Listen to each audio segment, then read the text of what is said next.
Ivugururamategeko igice cya 31. Yozuwe umusimbura wa Musa. Musa arakomeza abwira Abisiraheli bose ati ubu maze imyaka 120 mvutse ndashaje. Uretse n'ibyo, Uhoraho yambwiye ko ntazambuka ruriya ruzi rwa Yorodani. Ariko Uhoraho Imana yanyu niwe uzabajya imbere mu rwambuke. Azarimbura amahanga atuye muri kiriya gihugu mu kigarurire. Yozuwe nawe azabarangaza imbere mwambuka nk'uko Uhoraho yavuze. Uhoraho azatsemba ayo mahanga nk'uko yatsembye Sihoni na Ogi, ba bami b'Abamori n'ibihugu byabo. Azayabagabiza, namwe muzayagenze nk'uko nabategetse. Nimukomere mu b'intwari, mwe gutinya ayo mahanga ngo abakure umutima, kuko Uhoraho Imana yanyu ari we muzajyana. Ntazabasiga mwenyine, nta nubwo azabatererana. Nuko Musa ahamagara Yozuwe, amubwira imbere y'Abisiraheli bose ati komera kandi ube intwari. Uzajyana n'aba bantu mu gihugu Uhoraho yarahiriye ba sekuruza ko azabaha, ni wowe uzakibaheshaho gakondo. Uhoraho azakujya imbere abane nawe, ntazagusiga wenyine kandi ntazagutererana na rimwe. None rero ntutinye gukuka umutima. Uko Abisiraheli bagomba kwiga amategeko. Musa yandika amategeko ayashyikiriza Abalevi b'abatambyi bashinzwe ibyo guheka isanduku y'isezerano y'Uhoraho, ayashyikiriza n'abakuru bose b'Abisiraheli.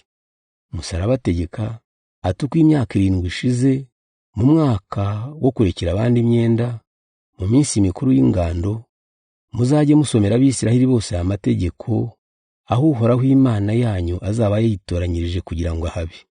Muzajye mukoranya abantu bose, abagabo n'abagore n'abana n'abanyamahanga batuye muri mwe, kugira ngo bayumve, bayige, bayitondere kandi bubahe Uhoraho Imana yanyu.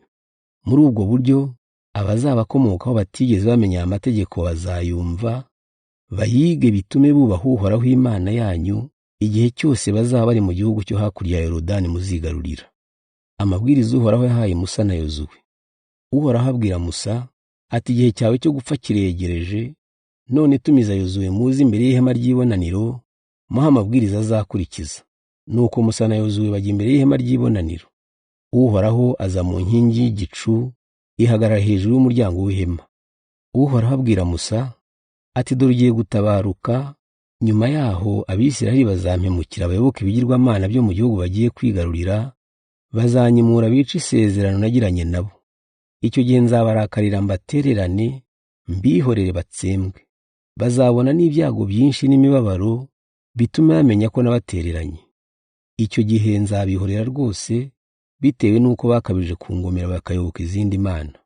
Nuko rero nimwandike indirimbo ngiye kubabwira, muzayigisha Abisiraheli, bajye bayiririmba kugira ngo imbere umuhamya wo kubashinja.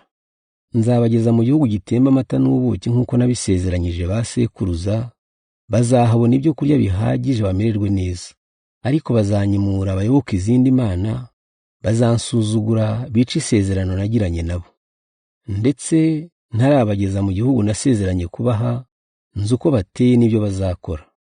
Abazabakomokaho nibamara kubona ibyago byinshi n'imibabaro, bazibuka iyi ndirimbo ibabera umuhamya wo kubashinja. Nuko uwo munsi Musa yandika iyo ndirimbo, ayigisha Abisiraheli. Uhoraho abwira Yozuwe mwene Nuni ati komera kandi ube intwari, kuko ari wowe uzageza Abisiraheli mu gihugu narahiye ko nzabaha, nanjye nzabana nawe.